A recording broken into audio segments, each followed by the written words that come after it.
Is open world the future of the Zelda series? That's a good question, and one with no real definitive answers. However, we can always take a moment to ponder the question and try to project what the Zelda series will look over the next decade or so. So first off, has Nintendo said anything about the matter?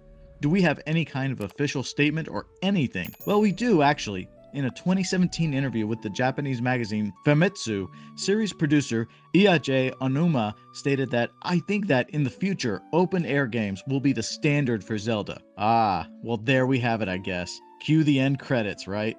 No, but more seriously, now we know that at least the series probably won't completely ditch their open world approach, and the existence of the Tears of the Kingdom certainly reinforces that. And honestly, they have good reasons to keep things that way. Breath of the Wild did become the best-selling game in the series after all. People absolutely loved all the freedom the game offered. However, for those who like the linear Zeldas, this probably isn't very encouraging. After all, an open world is just one of the many approaches, and one of the reasons Breath of the Wild felt so fresh was because all the previous games were so linear. If we keep getting open worlds, would we experience the same fatigue?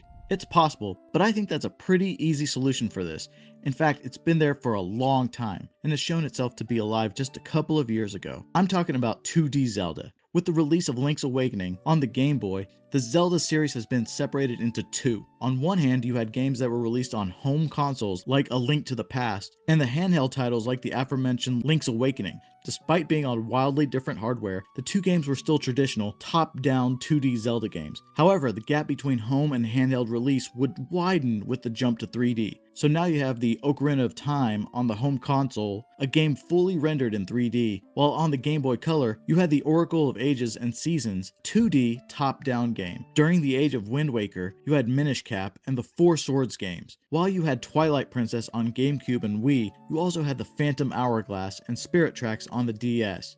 Skyward Sword on Wii and Wind Waker HD on Wii U, A Link Between Worlds on 3DS, and the release of Link's Awakening Remake on Switch in 2019 shows that Nintendo hasn't abandoned 2D Zelda. It's still something that they want to keep alive. So what I propose is essentially just a continuation of what has already been done for decades. The big 3D games are large, open-world experiences, while also occasionally getting the more linear and traditional top-down games. A compromise where everyone is happy. Hopefully. Anyway, I hope you enjoyed this little video. If you guys have any thoughts or opinions on how the future of the series should look, don't hesitate to drop them down below.